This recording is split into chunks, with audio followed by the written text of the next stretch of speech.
in this video, we'll show you how to use Booking Extras to offer a late checkout or an early check-in fee.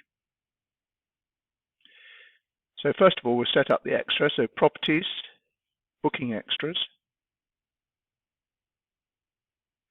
Then I've added a late checkout fee just by clicking in here and going next, but we'll go to Edit it to show what I've set. So the only things away from default that I have changed here are the date restriction, because in this case, I'm just showing that we can use advanced dates to perhaps you only want to offer this seasonally rather than all year round. And this gives us the ability to configure that. And the second thing I've changed here is this quantity across all properties. So I've set it to 2. In this case, I'm applying my late checkout fee across three properties in a group.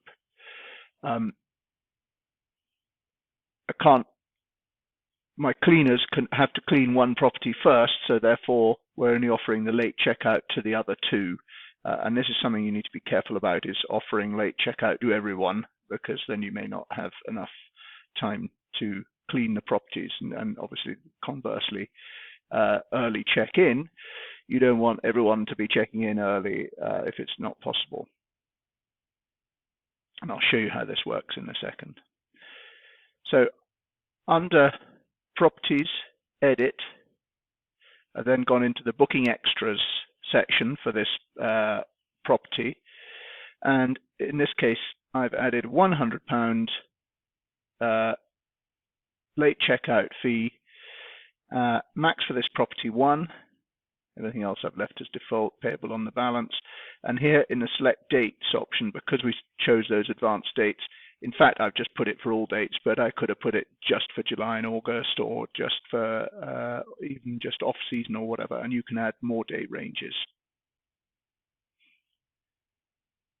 If I hadn't chosen that, it would just give me these more simple date selectors, so I could still select July and August, but it is less configurable.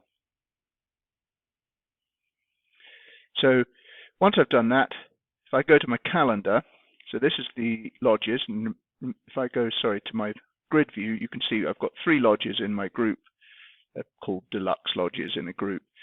And on this date here, 13th of March, I have 2 of them booked, and I've allocated the late checkout to both of these bookings, so I don't have any more available then, but other dates I should do.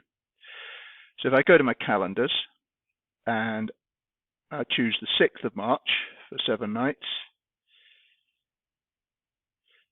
you will see that I have the option to add my late checkout fee. If I go and select the 13th of March, where, as I said, we've got 2 bookings, both of which have got the late checkout fee allocated, so I don't have any left, you'll see that I don't have the option here. And this lets you make sure that you aren't offering the late checkout or early check-in where you don't have the capacity to deliver it.